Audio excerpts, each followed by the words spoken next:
Assalamualaikum warahmatullahi wabarakatuh. Alhamdulillah alladzi an'amana bi ni'matil iman wa ni'matil islam. Asyhadu an la ilaha illallah wahdahu la syarikalah wa asyhadu anna Muhammadan abduhu wa rasuluh la nabiyya ba'dah. Alhamdulillah kita bisa hadir berkumpul kembali di majelis yang dirahmati Allah ini dalam keadaan sehat walafiat. Sudah lama kita tidak bersilaturahim. Mungkin antum lupa sama saya, tapi saya nggak lupa sama antum. Kalau setiap bulan ketemu, kemudian nggak ketemu sampai 3 bulan lebih, itu mikir-mikir orang, ada apa? Kenapa saya sekarang sudah nggak dirindukan lagi begitu? Mikir-mikir, apa sudah bosan gitu ya sama saya? Kalau di instansi lain itu ada sih gitu, lama tiba-tiba nggak ngundang. Ternyata takmirnya ganti, pindah, iya berubah. Ada juga instansi yang tiap kali saya ke situ pimpinannya ganti. Jadi 3 kali saya ke situ itu di bank itu ganti. Mesti Ustadz baru pertama ke sini ya? Antum yang baru pertama sini, saya bilang begitu. Saya sudah sering sini. Kok baru ketemu sekarang? Iya. Jadi baru ganti ngundang saya, baru ganti ngundang saya. Nah, jamaah sekalian dirahmati Allah Subhanahu wa taala. Terakhir kali kita itu membahas tentang hijrahnya kaum muslimin dari Mekah ke Madinah.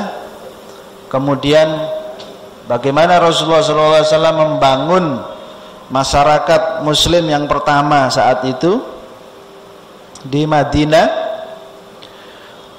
yang dilakukan oleh Rasulullah SAW pada tahun-tahun awal atau bulan-bulan awal itu beliau banyak mengirimkan pasukan-pasukan kecil. Dulu sudah kita bahas, kita review lagi sedikit di sekitar Madinah. Termasuk beliau juga mencegat kafilah-kafilah dagang yang datang dari Mekah. Lah, ini kok orang Islam kok nyegat-nyegat begitu?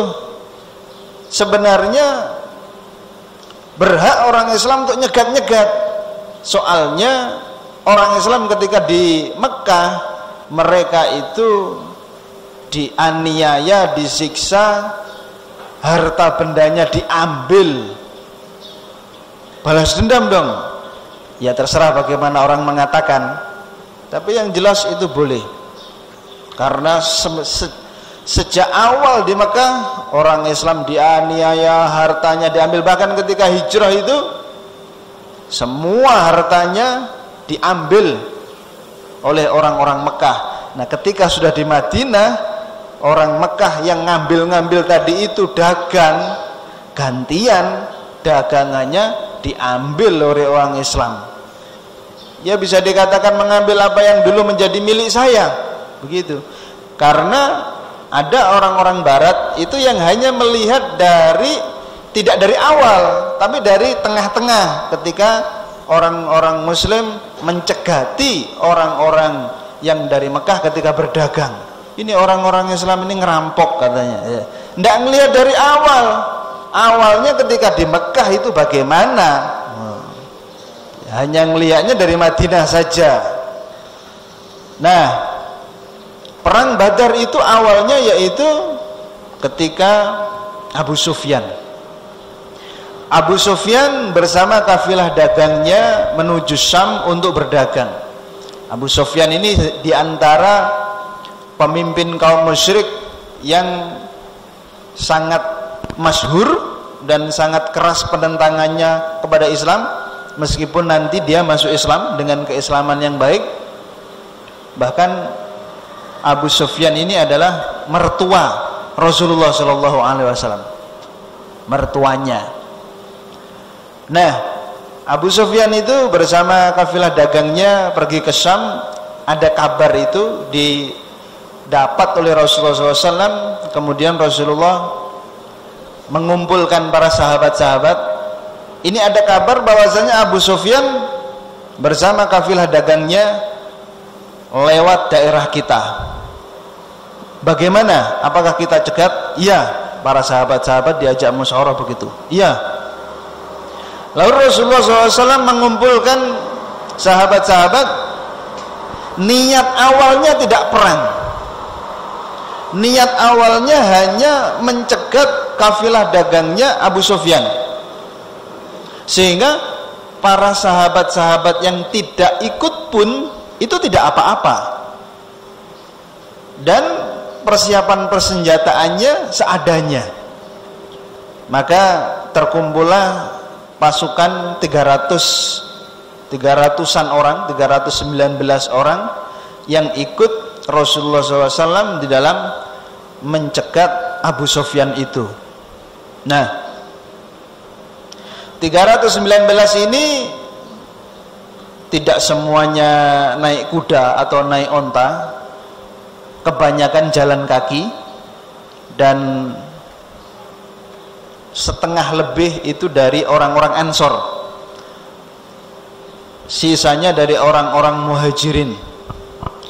Kemudian Rasulullah SAW beliau menyerahkan tampuk kepemimpinan kepada salah satu sahabat untuk menjadi pelaksana tugas begitu selama Rasulullah SAW pergi untuk menjalankan kepemimpinan yang ada di Madinah saat itu. Berangkatlah Rasul dan kaum muslimin 319-an orang begitu. Lalu kabar ini ternyata sudah diketahui oleh Abu Sufyan. Abu Sufyan itu orang yang cerdas juga, orang yang ahli taktik juga. Dia kirim mata-mata juga. Oh, ini wilayahnya Muhammad.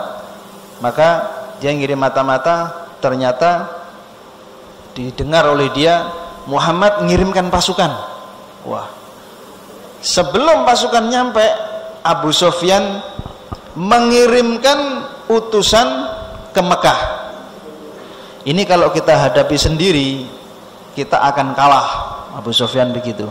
Kita harus minta bantuan ke Mekah.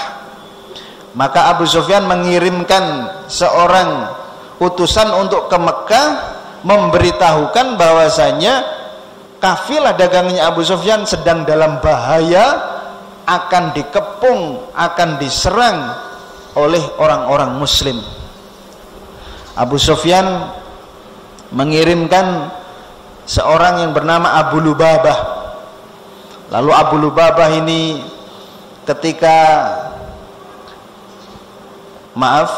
Abu Lubabah ini adalah orang yang diserai pelaksanaan tugas oleh Rasulullah di Madinah, sedangkan Abu Sufyan tadi itu mengirimkan seorang yang bernama Damdam, ya, Dom begitu.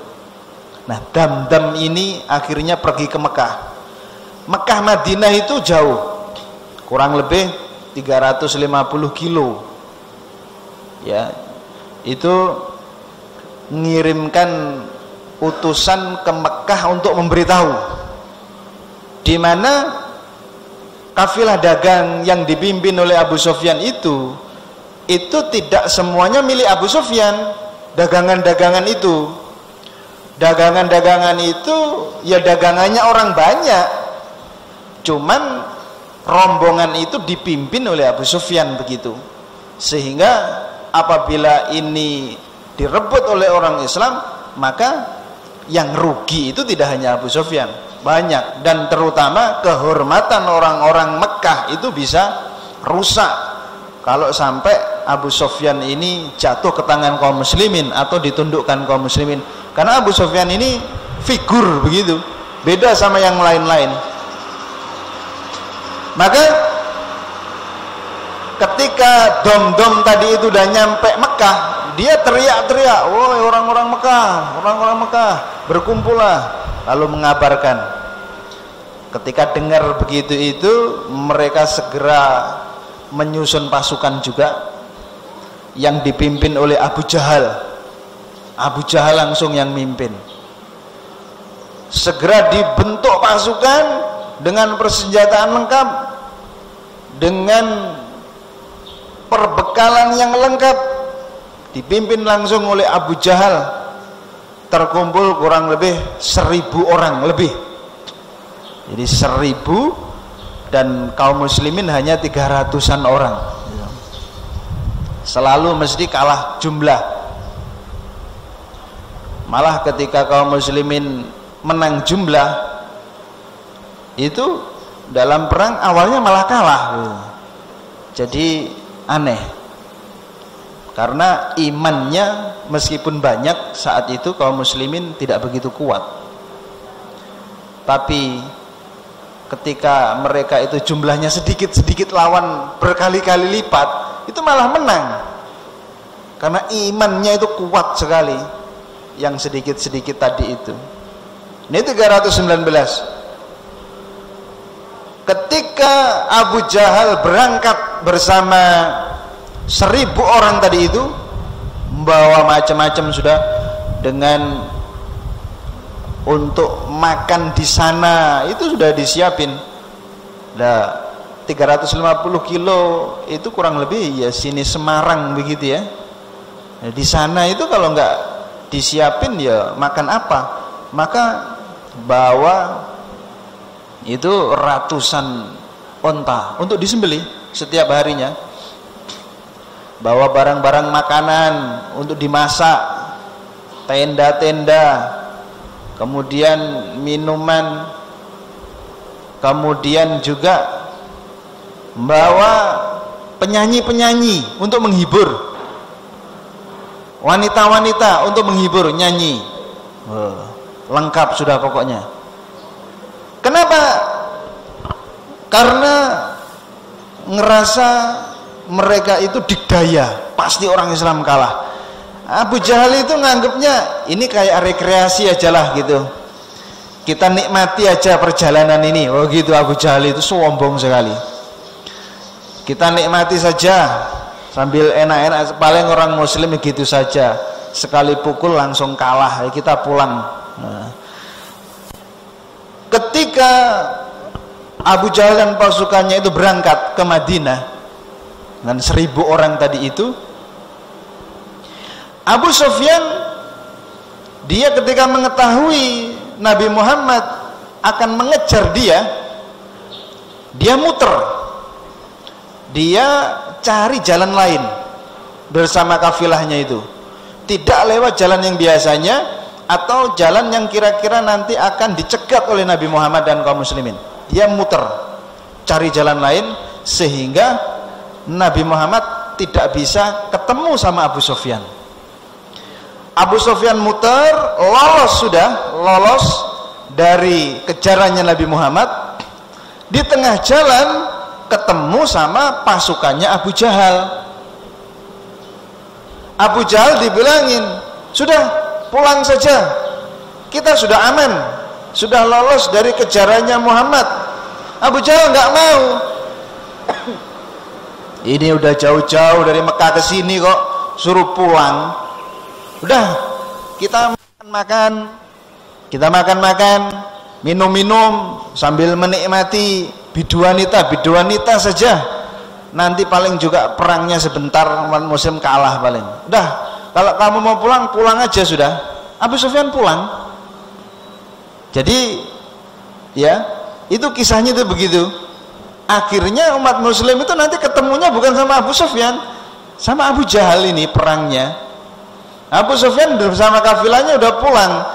Sebenarnya kalau ini Abu Jahal ini pulang juga, karena urusannya awalnya melindungi Abu Sufyan, udah selesai, nggak ada urusan, nggak terjadi perang Badar, dan kaum muslimin pulang. Nah, ketika Abu Sufyan sudah pulang bersama kafilahnya, Abu Jahal bersama pasukannya mendekati Badar. Dan Rasulullah beliau juga mengutus utusan untuk menyelidiki begitu.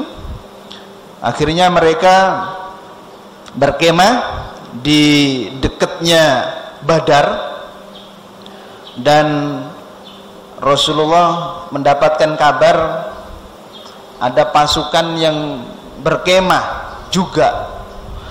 Menyangkanya itu pasukannya Abu Sufyan. Orang-orang muslim menyangkanya itu pasukannya Abu Sufyan, kafilahnya Abu Sufyan, karena belum dengar kabar kalau Abu Jahal itu bersama 1000 orang datang ke Madinah. Lalu Rasulullah mengutus ada Ali dan 3 orang sahabat untuk melihat sumber air yang ada di Badar. Jadi peperangan itu Rasulullah selalu kalau bisa dekat dengan sumber air, karena barang siapa yang bisa menguasai sumber air maka dia menguasai sumber makanan. Bisa dikatakan begitu, karena air itu sangat penting sekali, dan pasukan yang tidak punya sumber air, wah kesulitan betul, karena nggak bisa minum. Dan Rasulullah mengutus 3 orang sahabat tadi itu. Ketika sahabat tadi itu 3 orang tadi itu ke sumber air, dilihatnya di sana ada 2 orang yang sedang mengambil air. 2 orang yang tidak dikenal, ditangkap, dikira ini adalah utusannya, mata-matanya Abu Sufyan. Ditangkap, dibawa kepada Rasulullah. Tapi saat itu Rasulullah sedang sholat. Dipukuli ini, suruh ngaku 2 orang ini, dipukuli. Ngaku kamu itu utusannya Abu Sufyan kan? Bukan, kita ini orang yang disuruh ngambil air oleh Abu Jahal. Kok Abu Jahal? Nggak ada Abu Jahal, Abu Sufyan. Pukuli, ayo ngaku kamu. Pukuli. Terus kemudian mereka karena nggak tahan dipukuli, akhirnya bohong. Ya, memang kita ini mata-matanya Abu Sufyan. Ketika bohong, nggak dipukuli. Rasulullah datang, lalu kalian itu bagaimana? Ketika dia jujur kamu pukuli, ketika dia bohong kamu malah berhenti mukul, katanya gitu. Nah, Rasul tahu itu adalah orang yang disuruh oleh Abu Jahal untuk mencari air. Jadi Abu Sufyan udah pulang udah. Lalu di situ ditanya, berapa orang yang bersama Abu Jahal? 2 orang tadi itu nggak bisa jawab. Berapa ya? Berapa? Lalu Rasulullah dengan kecerdasannya beliau bertanya, setiap hari itu berapa onta yang disembelih, berapa untuk makan itu? Katanya dia sekitar 10 onta. Oh, kalau begitu katanya Rasulullah, ya, Rasulullah berkesimpulan pasukanmu itu jumlahnya kurang lebih 900 sampai 1000 orang. Lah, Rasul kok tahu begitu? Iya, karena 1 onta itu bisa dikatakan dimakan oleh 100 orang. Berarti 100 pasukan makan 1 onta, dan nyembelihnya 10, berarti ada 1000 pasukan makan 10 onta setiap harinya itu. Jadi itu kesimpulannya Rasulullah, dan memang betul jumlahnya segitu, sekitar 1000 orang. Kemudian Rasulullah SAW beliau bermusyawarah dengan para sahabat-sahabat, apakah pulang atau meneruskan berperang dengan Abu Jahal. Lalu sahabat-sahabat ada yang mengusulkan, ya, sahabat-sahabat Ansor, kita teruskan wahai Rasulullah. Saat itu Rasulullah nanya siapa saja yang ada dalam pasukan itu, pimpinannya itu siapa saja. Lalu katanya mereka ada pimpinan-pimpinan pembesar-pembesarnya, ada Abu Jahal, ada Umayyah bin Khalaf, kemudian ada Hakim bin Hisam, pokoknya banyak sekali. Pembesar-pembesar Mekah itu ikut, pimpinan-pimpinan Mekah itu ikut. Yang tinggal hanya Abu Sufyan. Abu Sufyan saja di Mekah. Nah, sama Abu Lahab nggak ikut dia, tapi anak-anaknya ikut. Pembesar-pembesar yang lain ikut perang. Jadi kalau ini mati semua, itu Mekah kosong. Mekah itu hanya tinggal bergelintir saja Abu Sufyan dan beberapa sedikit sekali, sehingga lemah sekali kalau sampai perang ini dimenangkan orang Islam. Itu Rasulullah udah paham. Wah, katanya Rasulullah, Mekah telah menyodorkan tokoh-tokohnya kepada kalian, kepada kita ini, sehingga orang-orang kemudian sepakat kaum Muhajirin dan kaum Ansor untuk menyerang Abu Jahal, perang dengan Abu Jahal. Nah, Abu Sufyan udah pulang perang dengan Abu Jahal. Nah, di situ ada beberapa kisah, di antaranya ada orang musyrik yang ikut gabung sama Nabi Muhammad.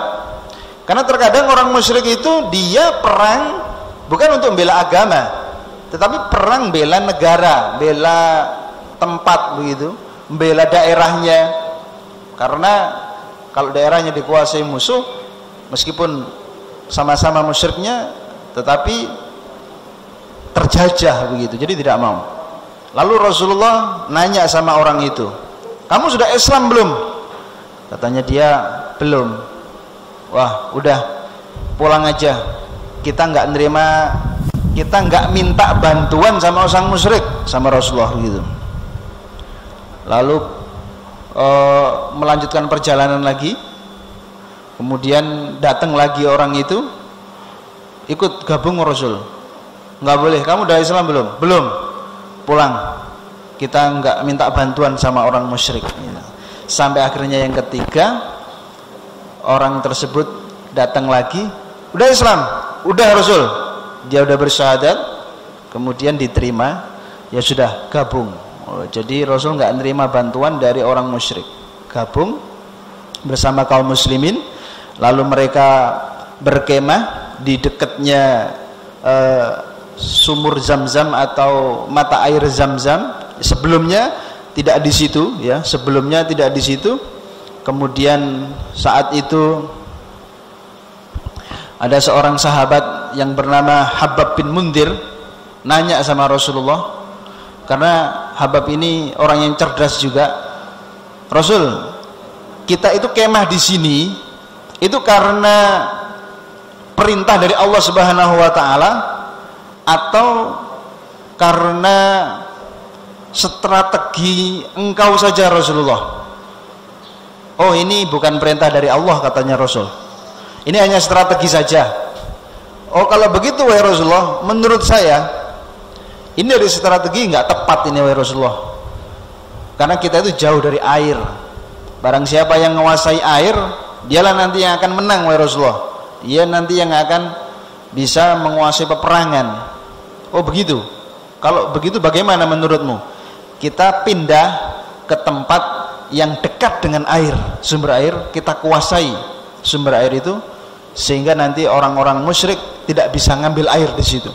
Oh iya, jitu sekali pendapatmu ini wahai Habab bin Mundir. Jadi Rasulullah SAW itu beliau nerima masukan-masukan dari sahabat-sahabat, tidak mentang-mentang nabi, tidak mentang-mentang pemimpin. Oh, saya nabi, udah pokoknya mesti benar, udah nggak usah ada musyawarah sudah, semuanya dari saya aja. Enggak kayak gitu. Nabi aja begitu, apalagi pemimpin manusia biasa. Kalau kayak begitu namanya semena-mena. Jadi Nabi itu juga beliau menerima pendapat-pendapat. Beliau selalu bermusyawarah terlebih dahulu, memutuskan perkara-perkara. Tidak mentang-mentang Nabi kemudian berarti semuanya itu petunjuk dari Allah. Ya enggak juga. Ya semuanya adalah takdir Allah Subhanahu wa taala, tetapi Nabi juga berusaha. Nabi juga merasakan sakit. Nabi tidak mengetahui yang gaib. Nabi tidak mengetahui yang gaib. Atau Nabi udah nggak perlu ada perang, tinggal manggil malaikat Jibril aja, ngelawan seluruh orang musyrik, kibaskan sekali kibas sudah mati semua. Enggak kayak gitu. Itu film itu. Jadi kenyataannya enggak kayak begitu. Nah, jadi pindah tempat di dekatnya sumur Badar.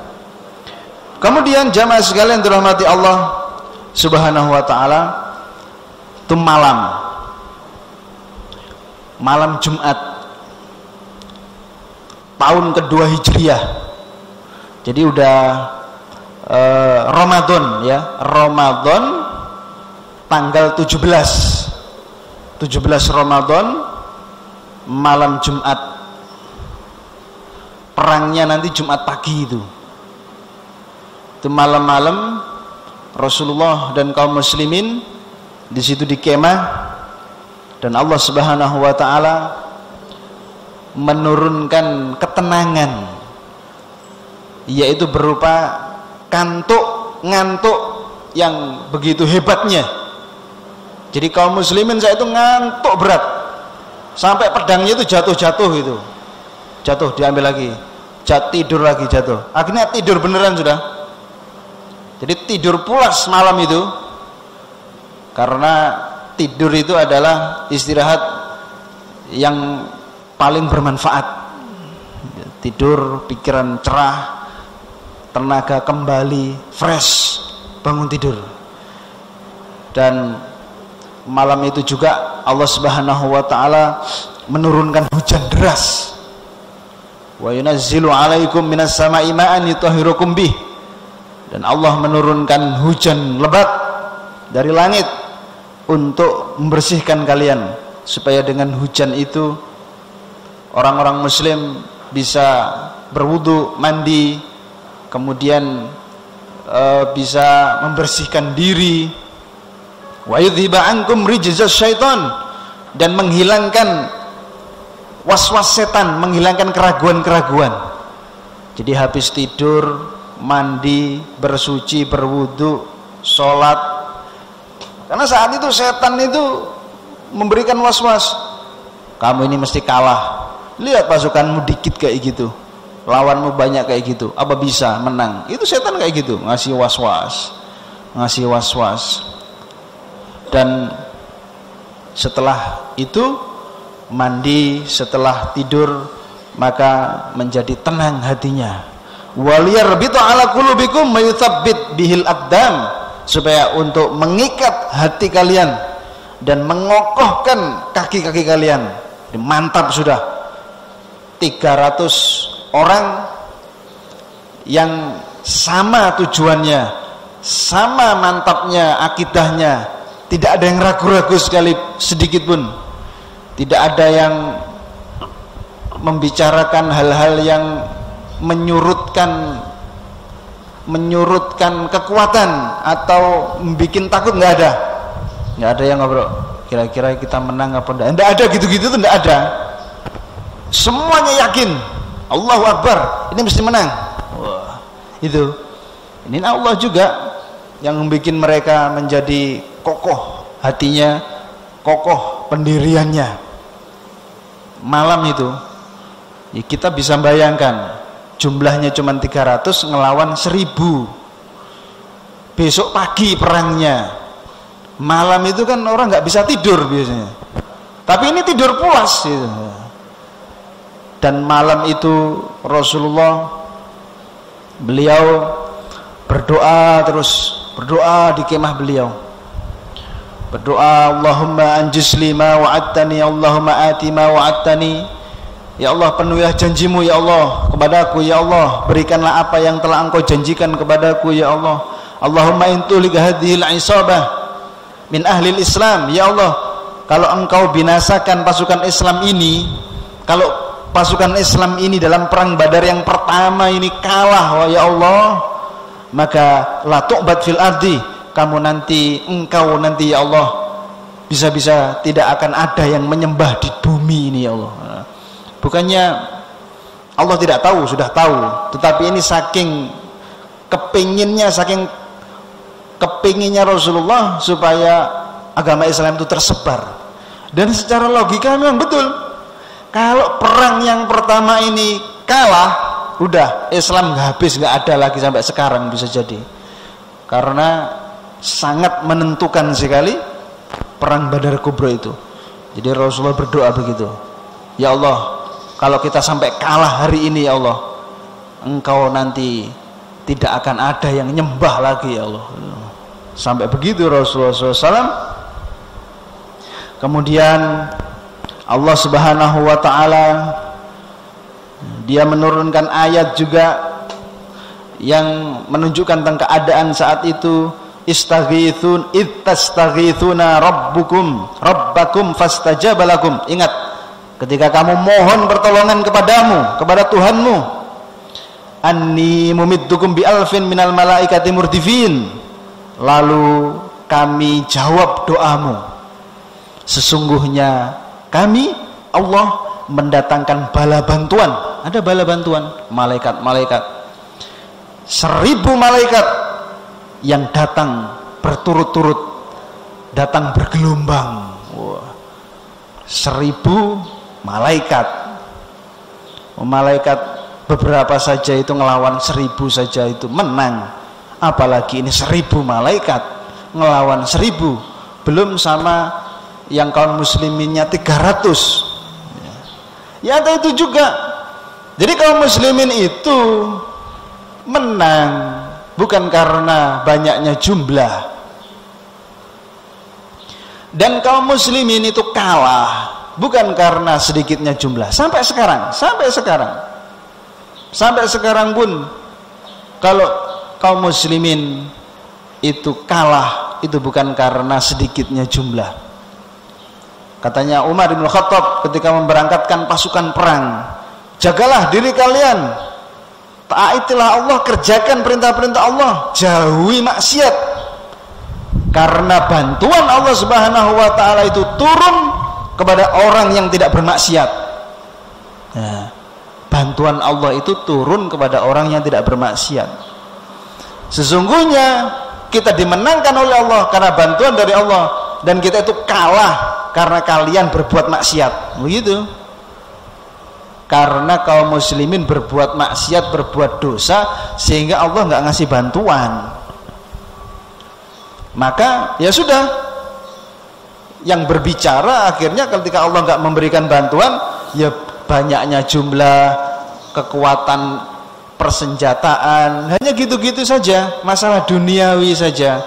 Sedangkan ketika Allah Subhanahu wa ta'ala memberikan bantuan, atau urusan itu, urusan kaum muslimin itu semuanya melibatkan Allah Subhanahu wa ta'ala, ya, tidak masalah duniawi saja. Sama seperti kayak sekarang ini ada wabah ya di seluruh dunia, bahkan di Indonesia juga. Bukan hanya masalah duniawi saja. Hendaknya upaya-upaya kita tidak hanya upaya-upaya duniawi saja. Upaya duniawi iya, kita mengikuti saran dari para ahli medis dan dokter-dokter, tapi kita juga mengikuti saran dari Rasul dan Allah Subhanahu wa ta'ala di dalam menghadapi berbagai macam musibah, dan melihat bagaimana kok bisa ada musibah semacam ini. Itu hendaknya difahami juga. Di antara upaya-upaya ukhrawi yaitu kita memperbanyak istighfar, beristighfar kepada Allah Subhanahu wa ta'ala. Wa ma kana Allahu mu'adzibahum wa hum yastaghfirun, dan tidaklah Allah itu mengadab suatu kaum di mana kaum itu masih banyak yang beristighfar, minta ampun kepada Allah. Bisa jadi ini adab, bisa jadi ini hukuman dari Allah Subhanahu wa ta'ala, sehingga ketika banyak yang beristighfar minta ampun, maka Allah akan menghilangkan adab tersebut, menghilangkan hukuman tersebut. Sama seperti enggak turun hujan, beristighfar, ingin banyak rezeki, beristighfar, ya, termasuk juga di dalam menghilangkan penyakit-penyakit, wabah penyakit itu dengan istighfar. Kemudian juga dengan sodakoh, bersedekah, karena dengan sodakoh itu tadfa mi tatasu, akan menghindarkan seseorang dari kematian yang buruk, kematian yang buruk. Dan juga dalam hadis lain, dawu mardakum bisodakoh, obati orang-orang yang sakit di antara kalian dengan sedekah. Nah, ini upaya-upaya ukhrawi sebagai seorang muslim. Kita tidak hanya masalah duniawi, tapi juga duniawi kita usahakan, semprot disinfektan dan macam-macam itu ya, jaraknya nggak terlalu jauh, nggak terlalu dekat juga itu. Nah, tapi terutama ukhrawinya ini, terutama masalah akhiratnya ini, kita berlindung dari Allah Subhanahu wa taala. Karena wabah penyakit itu sudah ada sejak zaman Rasulullah SAW, dan Rasulullah SAW memberikan perhatian yang serius dengan masalah itu. Rasulullah SAW telah memberikan rambu-rambu dan cara-cara supaya umat muslim itu terhindar.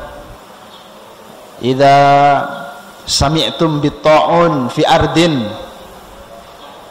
idza sami'tum bit-ta'un fi ardin fala tadkhuluha, apabila kamu mendengar, mengetahui kabar ada wabah penyakit di sebuah daerah, kamu jangan masuk, kata Nabi. Wa idza waqa'a fi ardin wa antum fiha fala takhruju minha, apabila kamu tahu apabila di sebuah daerah ada wabah penyakit dan kamu sudah ada di dalamnya, jangan keluar, kata Nabi. Jadi di karantina, bahasa kerennya di lockdown. Itu Nabi Muhammad yang udah ngajarin ya dulu. Di daerah ada wabah, kamu jangan masuk. Tapi kalau kamu udah di dalamnya, jangan keluar. Nah, itu kata Nabi. Itu kan namanya di lockdown. Udah nggak boleh masuk, nggak boleh keluar. Udah ada. Rasulullah SAW memberikan wanti-wanti, dan sudah ada sejak dulu. Ketika Umar bin Khattab radhiyallahu anhu, zamannya Umar bin Khattab radhiyallahu anhu, ketika berkunjung ke Syam, di sana Umar bin Khattab bersama Abu Ubaidah Ibnu Jarrah, sahabat utama yang dijamin masuk surga. Abu Ubaidah itu dijamin masuk surga tanpa adab, tanpa hisab. Kemudian juga ada Mu'ad bin Jabal, sahabat yang luar biasa juga. Ketika mau masuk sebuah daerah, kemudian di situ ada kabar bahwasanya ada wabah penyakit di situ. Umar bin Khattab, kita pulang aja, kita balik ke Madinah. Katanya Abu Ubaidah, jangan. Apa kamu lari dari takdir Allah? Katanya Umar, saya menghindari takdir Allah untuk menuju takdir Allah yang lain. Jadi Umar begitu. Kemudian Abu Musa al-Asy'ari menyebutkan hadis tadi itu yang saya bacakan tadi itu, mengingatkan kepada kaum muslimin, sehingga Umar lebih mantap lagi untuk menghindari wabah penyakit tersebut. Dan kemudian Abu Ubaidah tetap masuk ke daerah itu dan terkena wabah penyakit. Abu Ubaidah Ibnu Jarrah sampai meninggal dunia. Jadi Abu Ubaidah Mu'ad bin Jabal yang sangat terkenal itu meninggalnya dengan wabah penyakit. Dan saat itu ada 20.000 lebih, karena udah belum secanggih sekarang ya, 20.000 lebih orang muslimin yang wafat. Barulah kepemimpinan saat itu dipimpin oleh Amr bin Ash, yang nanti menjadi gubernur Mesir yang pertama. Amr bin Ash kemudian mengisolasi masyarakat kaum muslimin dengan nyuruh mereka pergi ke gunung-gunung, tidak berkumpul, tidak berkumpul. Karena katanya Amr bin Ash, ini wabah menyebar seperti kobaran api, jadi berhenti penyebarannya. Tapi sudah meninggal dunia ada 20.000 lebih saat itu orang Islam. Kita kembali kepada sirah nabawiyah. Jadi Rasulullah Shallallahu Alaihi Wasallam berdoa terus, berdoa sampai pagi datang. Pagi datang, dan setelah sholat subuh, saat itu dua pasukan sudah berhadapan. Di situ saat itu ada setan yang memimpin atau memberikan semangat kepada orang-orang kafir, karena ya setan ini orang yang ketika ikut rapat di dalam keputusan membunuh Nabi Muhammad sebelum hijrah. Kalau antum masih ingat 4 bulan yang lalu atau 5 bulan yang lalu itu ya, keputusan seorang tua yang ikut rapat dan memberikan nasihat supaya membunuh Muhammad bareng-bareng. Nah, itu ada lagi itu ketika perang Badar, memberikan semangat, kalian pasti menang. Nah, begitu, kalian pasti menang, jangan khawatir. Tapi setelah itu dia lari ke belakang, terus berhadapan dengan Nabi Muhammad, kaum kafir tadi itu. Dan Rasulullah SAW kemudian membacakan ayat saat itu, sayuhzamul jam'u wa yuwallunad dubur, golongan itu pasti akan dikalahkan dan mereka akan mundur ke belakang. Itu. Kemudian Nabi Muhammad itu beliau tidak setelah ngasih semangat terus mundur ke belakang atau mengatur strategi dari tenda, tidak. Beliau berada di ujung pasukan, beliau berada di baris depan pasukan. Bahkan beliau mewanti-wanti, kalian jangan nyerang dulu sampai saya duluan. Wah, ini pemimpin paling depan. Tidak, wah kita akan ngatur strategi. Ya kita di tenda gitu. Kan kalau pemimpinnya nanti celaka, bahayakan pasukan. Nah, jadi kita di tenda saja. Kalian prajurit-prajurit ini, anak-anak buah ini yang maju ke depan saja. Saya ngatur di belakang. Nah, ini enggak begitu Nabi Muhammad. Nabi Muhammad ngatur, Nabi Muhammad memimpin yang paling depan. Katanya Umar bin Khattab, saya melihat ketika perang Badar berkecamuk, Rasulullah SAW menerjang musuh dengan baju besinya, gitu. Dan saat itu Rasulullah SAW beliau juga mengambil sejumput pasir lalu dilemparkan ke pasukan musuh, dan mereka ya terkena lemparan itu. Jadi awalnya, ini awal-awal detik-detik. Kemudian biasa peperangan itu tidak langsung dua pasukan bertempur, tetapi adu kekuatan atau adu beberapa orang di antara mereka dulu gitu. Jadi mereka itu kemudian ngajak tanding gitu ya, ngajak tanding jagoan-jagoannya dulu gitu.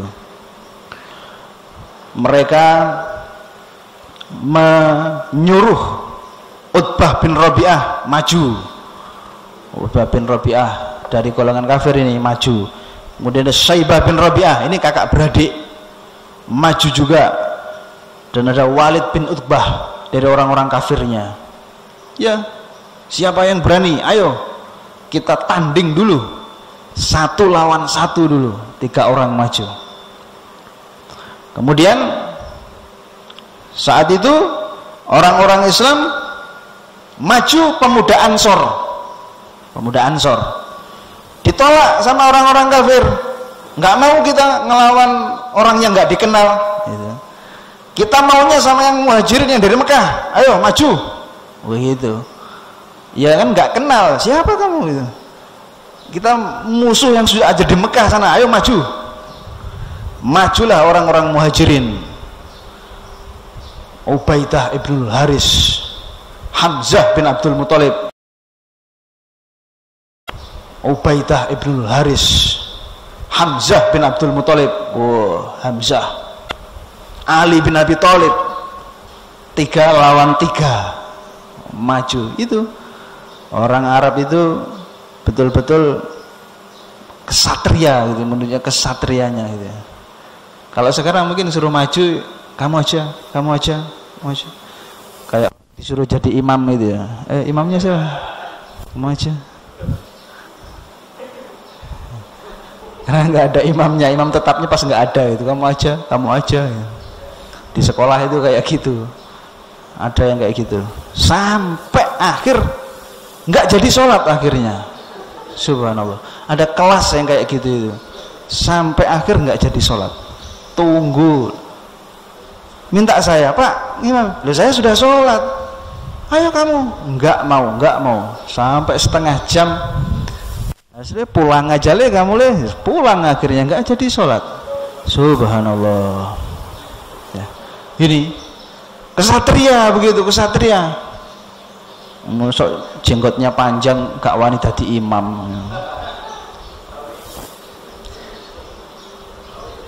Jadi 3 lawan 3 dan kemudian mereka bertarung. Hamzah ngelawan Utbah, Ubaidah ngelawan Al-Walad, sementara Ali dengan Syaibah. Menang orang Islam. 3-3-nya dibunuh saat itu juga. Tanding sambil dilihat itu, berdarah-darah betul, putus-putus betul, mati betulan. Orang kalau nggak biasa ngelihat darah itu ya lemes, ngelihat darah itu lemes. Tuh, kayak dulu ketika ada bencana di Aceh itu ya, bencana di Aceh. Itu teman-teman saya yang waktu itu saya masih di pondok, dan teman-teman yang di pondok itu dikirim ke sana itu. Cerita gitu. Awal-awal hari-hari pertama itu nggak bisa makan, nggak bisa minum, nggak enak makan, nggak enak minum, itu ada seminggu lebih karena mayat di mana-mana. Kan nggak biasa ngelihat. Tapi setelah itu enak aja, meskipun banyak mayat membusuk di mana-mana, enak aja makan, kan udah biasa. Awalnya itu ngelihat mayat itu lemes. Setelah itu kan udah biasa. Nah, orang Arab dulu itu udah biasa gitu ngelihat apa mayat-mayat atau ngelihat orang luka-luka gitu. Nah, kemudian kisah 6 orang ini disebutkan di dalam kitab sirah, bahwasanya diabadikan oleh Allah Subhanahu wa taala dalam surat Al-Hajj ayat 19. Hadani khasmani ikhtasamu fi rabbihim. Inilah 2 golongan, orang mukmin dan golongan kafir yang bertempur. Falladzina kafaru qutti'at lahum thiyabun min nar. Mereka orang kafir akan dibuatkan untuk mereka pakaian dari api neraka. Yusabbu min fawqi ru'usihim alhamim. Disiramkan air yang mendidih ke atas kepala mereka. Itu. Jadi orang kafir dalam perang atau pertempuran, perang tanding ini kalah. Kemudian terjadilah perang Badar, ya, 2 pasukan saling bertemu, dan Allah Subhanahu wa taala di situ menjelaskan di dalam surat Ali Imran ayat 123 bahwasanya mengirimkan pasukan yang tidak terlihat. Walaqad nasarakumullahu bi Badrin wa antum adzillah. Sungguh Allah Subhanahu wa taala telah menolong kalian dalam perang Badar, padahal kalian ketika itu orang-orang yang lemah, cuman 300 orang ngelawan 1000, lemah. Kemudian juga di dalam surat Al-Anfal ayat 12, idh yuhi rabbuka ilal malaikah, ingatlah ketika Rabbmu mewahyukan kepada para malaikat, wahai para malaikat, anni ma'akum fathabbitul ladzina amanu, sesungguhnya aku bersama kalian, maka teguhkanlah pendirian orang-orang yang telah beriman. Begitu. Kemudian saulqi fi qulubil ladzina kafaru ru'ba aku akan berikan rasa takut ke dalam hati orang-orang kafir. Kalau orang itu sudah diberi rasa takut, ditanamkan rasa takut oleh Allah di hatinya, sebanyak apapun pasukan itu tidak akan bisa menang. Itu namanya sudah takut. Bagaimana? Takut itu seakan-akan orang muslim kok jumlahnya banyak gitu. Kita ini kayaknya kalah, udah begitu itu ya, kalah beneran nanti akhirnya. Nah, sehari sebelumnya atau malam sebelumnya tadi itu, sebelumnya Rasulullah SAW itu sudah memberitahu nanti Abu Jahal matinya di sana, nanti Umayyah bin Khalaf matinya di sana. Tempatnya itu spesifik. Kalau misalkan sekarang nanti di bawah pohon situ itu Umayyah bin Khalaf, nanti di bawah pohon yang sana itu Abu Jahal. Itu ada sekitar 5 orang lebih yang ditunjukkan oleh Rasulullah tempat kematiannya. Besok itu mati sana. Dan ketika perang Badar itu selesai, itu persis seperti yang ditunjukkan oleh Rasulullah. Rasulullah tahu dong berarti yang gaib. Tidak, itu diberitahu oleh Allah Subhanahu wa taala. Bukan berarti Rasulullah nanti tahu hasilnya, itu udah tahu. Enggak, Rasulullah tidak tahu siapa nanti sahabat yang meninggal, itu Rasulullah tidak tahu, tapi diberitahu oleh Allah Subhanahu wa taala. Nah, di antara tokoh-tokoh yang meninggal dari kaum Quraisy kafir, yaitu ada Abu Jahal. Ini dengkotnya nih Abu Jahal ini. Pokoknya kalau cerita Nabi Muhammad mesti Abu Jahal ini akan disebut keburukannya. Ketika perang berkecamuk itu, Abdurrahman bin Auf itu berkisah ketika perang Badar sedang panas-panasnya, tiba-tiba ada 2 orang anak muda, bukan anak muda tapi anak gitu ya. Jadi ya umur mungkin belasan, 13 atau 14 tahunan begitu, itu 2 orang anak nanya sama Abdurrahman sambil perang, paman, Abu Jahal itu yang mana paman? Gitu. Kamu ada apa? Kok nyari-nyari Abu Jahal? Katanya Abu Jahal itu jahat sekali sama Nabi Muhammad, sama Rasulullah. Saya ingin bunuh dia, man. Itu ketika perang berkecamuk. Lalu dilihatnya oleh Abdurrahman bin Auf, Abu Jahal sedang perang juga. Itu Abu Jahal itu. Oh itu paman. Iya. Langsung nggak pakai babi bu lagi ngomong panjang-panjang. 2 pemuda lagi itu nyerang Abu Jahal. Anak kecil 2 tadi itu nyerang Abu Jahal dengan habis-habisan. Katanya mereka berdua, ya, sebelum ngelihat Abu Jahal tadi itu, pokoknya nanti kalau saya lihat Abu Jahal, maka niscaya debu kita dan debunya tidak akan terpisah sampai salah seorang di antara kita ini mati terlebih dahulu. Gitu. Jadi kata-katanya itu mantap gitu. Pokoknya akan terus perang, berduel dengan Abu Jahal sampai salah satunya mati.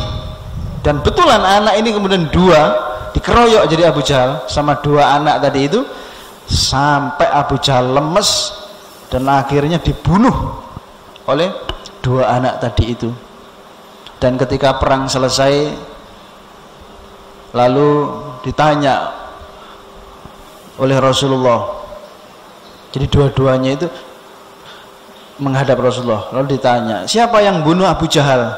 Dua-duanya saya, yang satunya saya, gitu. Terus coba lihat pedangmu, katanya Rasulullah, coba lihat pedangmu, dua-duanya dilihat, pedangnya itu masih ada darahnya itu.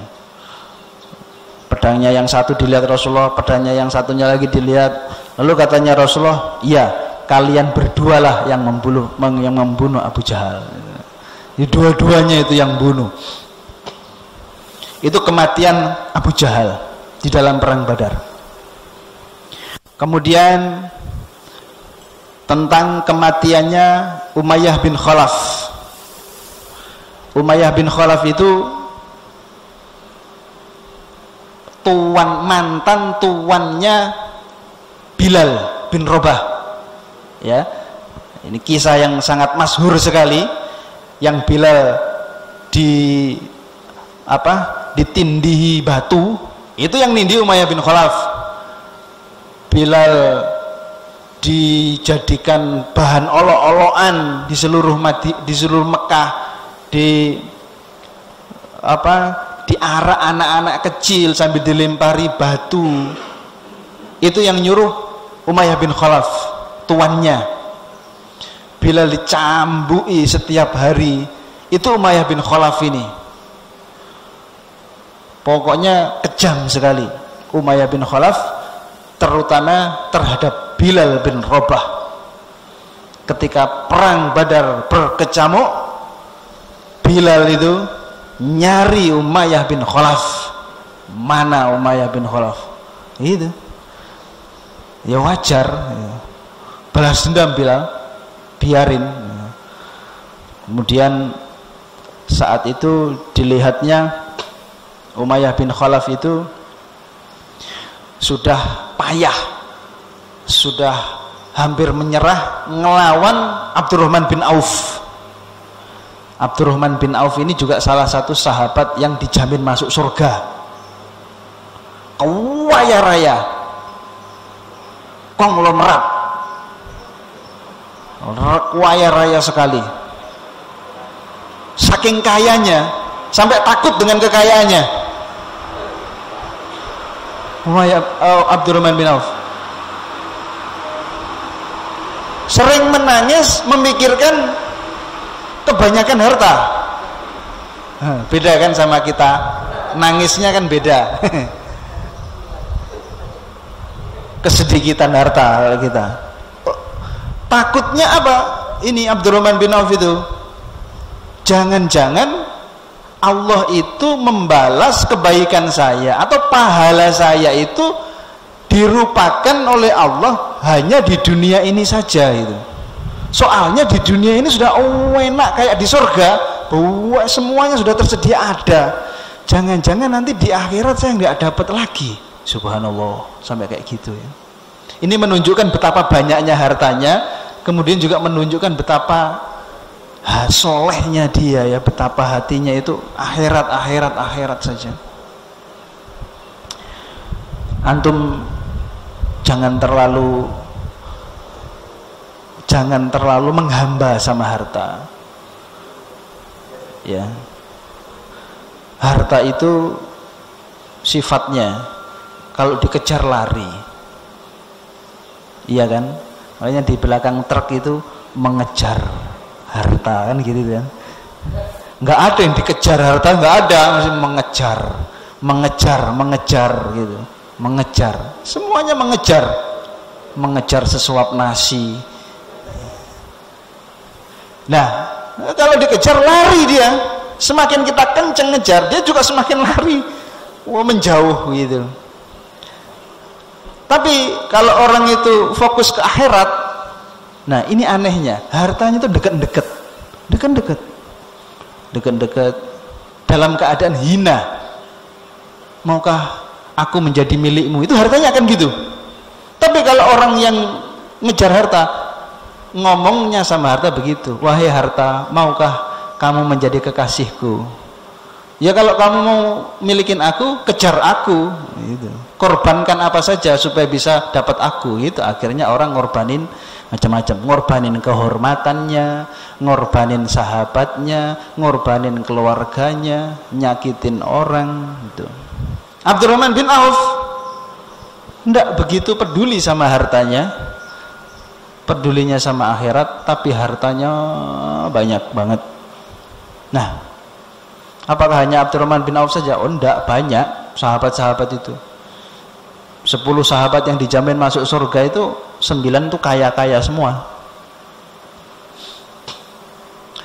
Abdullah bin Mubarak, seorang tabi'in yang pemberi fatwa, ahli tafsir, ahli hadis, sering ceramah menyuruh orang supaya zuhud,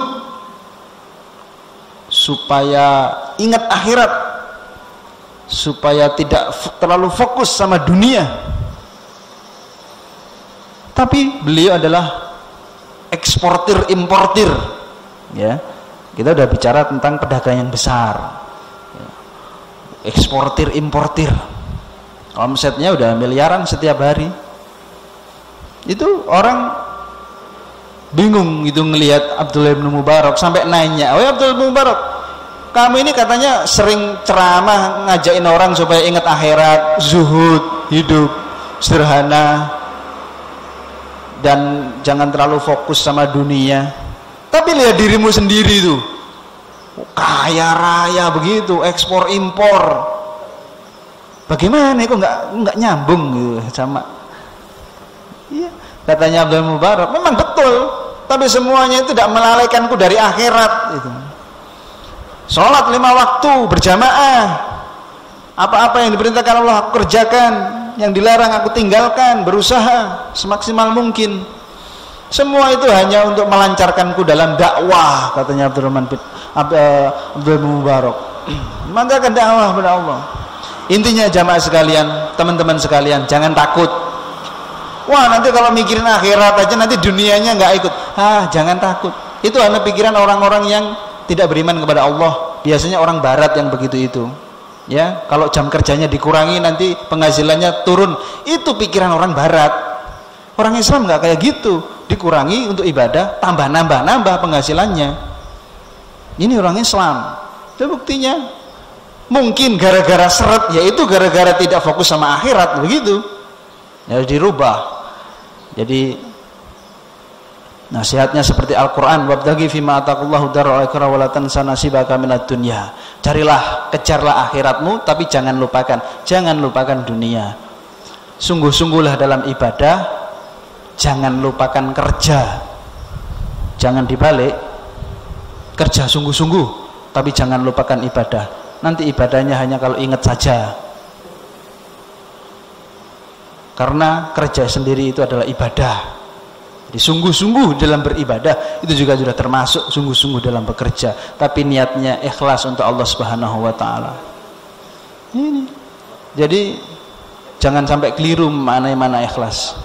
Para sahabat-sahabat Abu Darda itu juga kaya. Jualan. Beliau mengatakan omset saya itu sehari 300 dinar. 1 dinar kan 2 juta lebih sekarang. Itu berarti kan 600 juta pribadi itu. Sahabat mulia. Subhanallah ya. Jadi orang muslim fokus akhirat dan kaya. Jangan khawatir, dan kekayaannya itu untuk di jalan Allah Subhanahu wa taala. Umayyah bin Khalaf tadi itu dipegang oleh Abdurrahman bin Auf, kemudian sudah nyerah sebenarnya, tapi dia melarikan diri. Ketika melarikan diri itu dilihat oleh Bilal. Itu Umayyah dikejar sama Bilal. Sudah lemes dia, bunuh sama Bilal. Jadi Umayyah bin Khalaf itu seorang tuan yang dibunuh budaknya. Jadi Bilal itu memang pokoknya fokusnya dalam perang ini nyari Umayyah untuk membalaskan apa yang telah dia lakukan terhadap dirinya pada masa lalu. Akhirnya perang selesai, jamaah sekalian, di mana 70 orang dari orang-orang musyrikun yang meninggal dunia, yang terbunuh, tewas. Kemudian ada 14 dari orang-orang Islam yang terbunuh, yang syahadah di situ, dan diabadikan oleh Allah Subhanahu wa taala dalam surat Ibrahim ayat 28-29.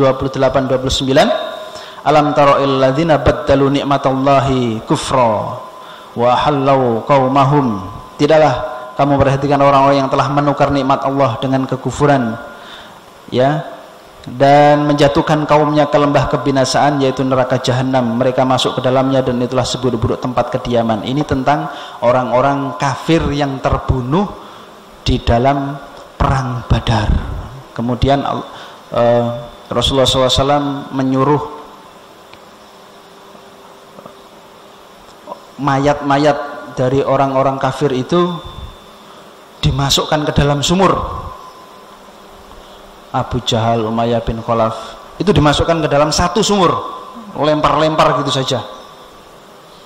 Pembesar-pembesar tadi itu dimasukkan dalam satu sumur. Dan sampai sekarang saya lihat di YouTube itu sumurnya sudah nggak ada, tapi masih ada tanahnya, masih ada gitu. Nggak ada bangunannya, maksudnya di atasnya itu tetap nggak ada bangunannya. Ini dulu katanya sumur tempatnya nimbun mayat-mayatnya orang-orang kafir di dalam perang Badar Kubro. Dan saat itu Rasulullah SAW beliau ngomong sama mayat-mayat yang dalam sumur tadi itu, wahai orang-orang kafir, sesungguhnya kami telah melihat janji Allah kemenangan. Apakah kalian telah mendapatkan janji Allah juga, yaitu hukuman siksaan Allah? Lalu Umar, Rasulullah, kok engkau ngomong sama mayat? Rasulullah, mayat. Katanya Rasulullah, sungguhnya mereka bisa mendengar, lebih mendengar daripada kalian mendengar perkataan saya. Begitu. Ya, hanya saat itu saja. Nah, ini nanti adalah peristiwa-peristiwa setelah perang Badar dan dilanjutkan dengan perang-perang yang lainnya. Silakan kalau ada pertanyaan. Terima kasih. Assalamualaikum warahmatullahi wabarakatuh. Demikian tadi pembacaan siraman Sirah Nabawiyah dari Ustadz Atok Pahludi. Selanjutnya ada pertanyaan dari teman-teman, kami persilahkan. Dari saya dulu Pak Ustadz. Seperti yang tadi sudah disampaikan Pak Ustadz, akhir dari cerita Perang Badar, apa dampak besar dari Perang Badar ini terhadap perkembangan Islam saat itu? Jadi kan udah menang ya Pak Ustadz. Apa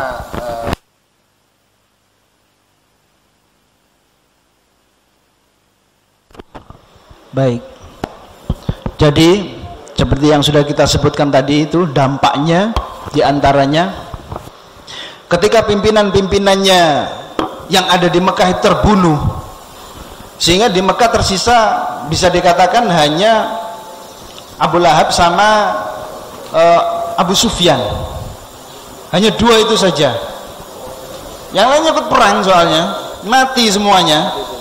Maka Mekah itu lemah dan kekurangan pemikir-pemikir. Yang kedua, setelah itu, setelah perang Badar ini, umat Islam diakui kekuatannya. Kalau sebelumnya itu diremehkan terus, kayak Abu Jahal tadi berangkat perang ngeremehin, yang ngeremehkan.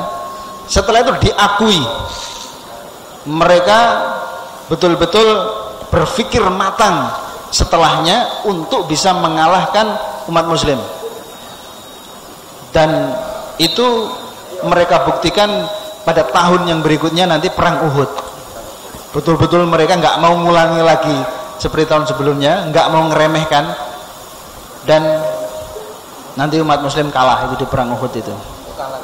Iya, nanti kisahnya. Iya. Jadi itu diantara efek perang Badar. Kemudian juga tidak hanya orang Mekah yang mereka menjadi hormat dengan orang muslim, tapi juga sekitar Madinah, orang-orang Yahudi, orang-orang Nasrani atau bani-bani yang masih belum Islam di sekitar Madinah, mereka menjadi tahu, oh ternyata hebat orang muslim ini, nggak sembarangan yang dari situ juga semakin menariknya orang-orang non muslim untuk masuk Islam. Nah, dengan adanya perang Badar tadi itu diantaranya. Monggo yang lainnya. Bismillahirrahmanirrahim. Assalamualaikum warahmatullahi wabarakatuh. Tadi sempat dijelaskan bahwa ada sekitar 70 orang dari kaum musyrikin yang meninggal dunia pada saat perang Badar. Kemudian waktu berangkat ada 1000, berarti sisanya masih ada sekitar 930. Itu diapakan Ustaz oleh kaum muslimin? Ya, 70 berarti masih banyak sekali. Kebanyakan melarikan diri. Ada sebagian yang ditawan oleh orang-orang Islam, di mana nanti bisa dibebaskan dengan ditukar dengan uang, ya, dibayar, membebaskan tahanan keluarganya yang dari Mekah datang, membayar beberapa ratus dinar begitu untuk membebaskan keluarganya. Atau bagi yang bisa membaca dan menulis, disuruh ngajarin anak-anak muslim baca tulis. Malah kebanyakan tawanan-tawanan perang itu masuk Islam ketika ditawan oleh orang Islam, karena mereka itu ada yang ditawan di dekat masjid, itu melihat aktivitasnya orang Islam di masjid, kekompakannya, kekhusyuannya, itu tertarik masuk Islam. Atau kebaikannya, sikapnya umat muslim terhadap tawanan, makanannya sama, tawanan sama yang bukan tawanan, sama umat Islam itu sama, yang dimakan orang Islam juga yang dimakan tawanan.